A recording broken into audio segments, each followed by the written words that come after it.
So these were the covers I created before. As you can see, I cannot fit them into the screen, but I will show you a bit more details. So this is the first one. This I like the most, but it was the most work. And I have a full creating process video on my channel where I show you all the details. This was the time when my letter friend or my penpal and I wrote usual letters to each other, so we used only paper. So this is why the spine is so thick, and in the front the journal is not grown. But the second one, this I love very much too.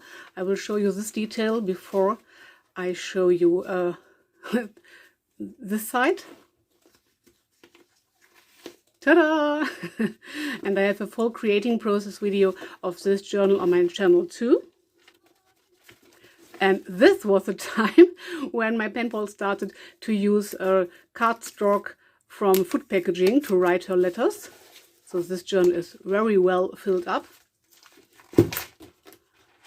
Then I created this journal. This is out of 4 leather. These are the charms. This was very easy to make. This is hand sewn all around, and it has this type of closure. So this tin holds hitch fastener, and it's very chunky too. So this journal and this journal with the jeans has this usual type of closure, to say so, with this elastic band and a button. And this was the 4th journal I created. It is not as thick as number 2 and number 3, but not as thin as number 1. And I don't have a creating process video of this journal on my channel. Sorry for that. Here I put in some ruffles and this cute embroidery. And these are the trunks. So now I will measure how wide these journals are, because I all have the same measurements and it works out very well for me. And then I will start. So I like to reuse food packaging, or in this case the back side of this pad, which had some glittery paper in it, and I took all the paper out. So I will cut this to size.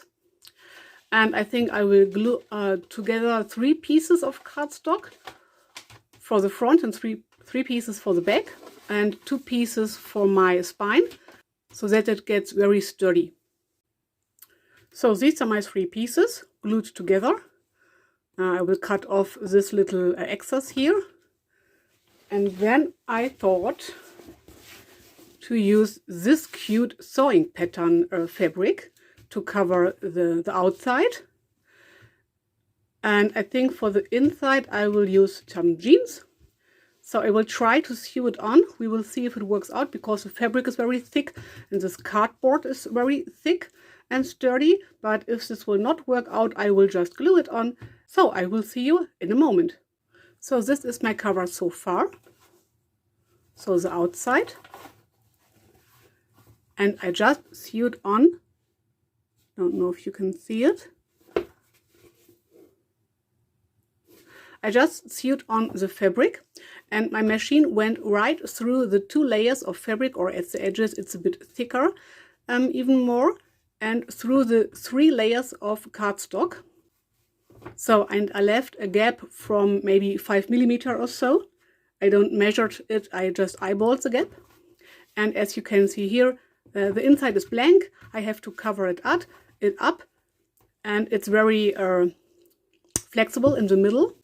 So it's a very sturdy cover, but the inside is not sturdy at all. You can cover this up with some scrapbooking paper. You have to let it hang over, maybe 2 centimeters or something like this, or 3 centimeters over these gaps. I don't like scrapbooking paper for this part because it's not flexible enough for me. So I ran into issues that it rips or something, so I don't use scrapbooking paper for covering up this middle part. I could use scrapbooking paper for covering up the inside covers, but I think I will use jeans, maybe only one part of jeans if I have a piece which is big enough, or I can sew it together or glue it onto each other. I can layer it like this, or maybe I will just cover up these two covers with jeans or something else. I like to use fabric, and I think I will cover up the middle piece with some other fabric or maybe with some lace. We will see. So see you again in a few moments. So I don't know if you can see it. So maybe on this side I stitched around the covers, so this sides, so that the fabric stays in place better, and I sewed around some of this wobbly stitches. I think you cannot see it on the cover on camera. In real life you can see it a little bit because the thread has nearly the same color as this fabric has.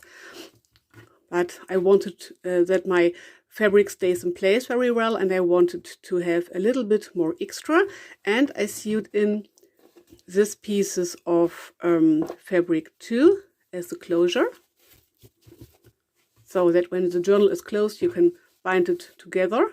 I think I have to shorten them a bit. And the next step will be gluing in some of this coffee dyed fabrics. And for the inside covers I want to reuse these trousers from my mom. It does not show up so well in the camera, but this is a very bright pink, and this is some kind of a yellow-green turquoise color, not as blue as the camera shows. So I will cut this to size and glue it in, and then I will glue in this little crochet, I think it's called.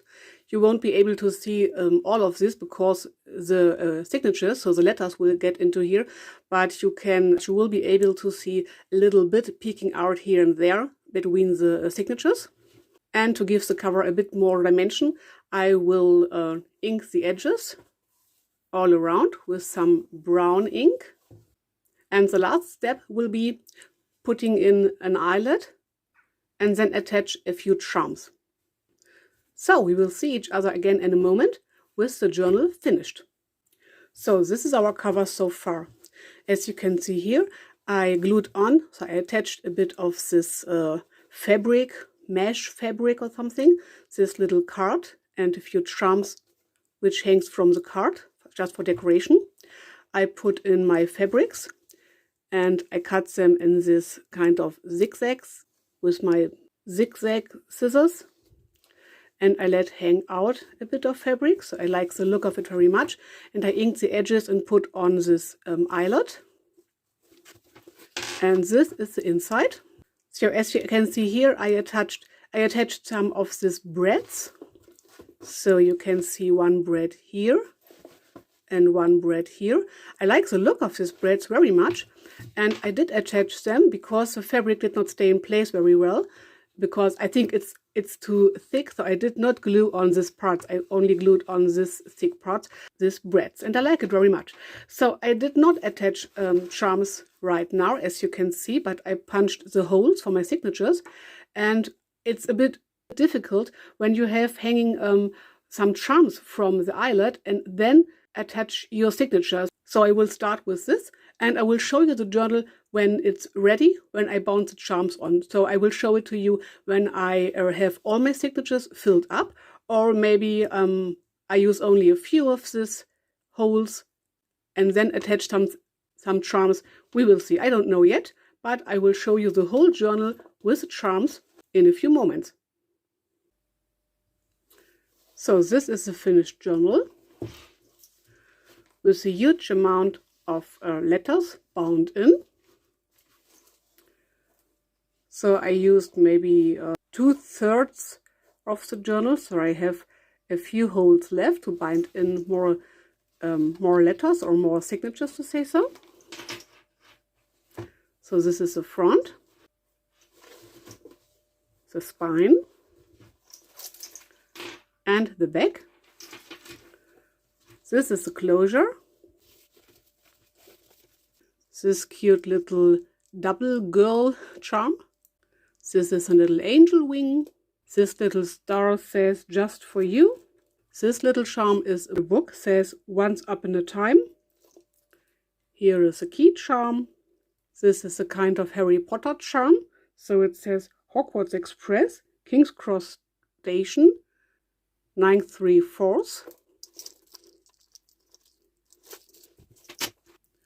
So thanks for watching, and like and subscribe for more junk journal and bullet journal videos. Bye!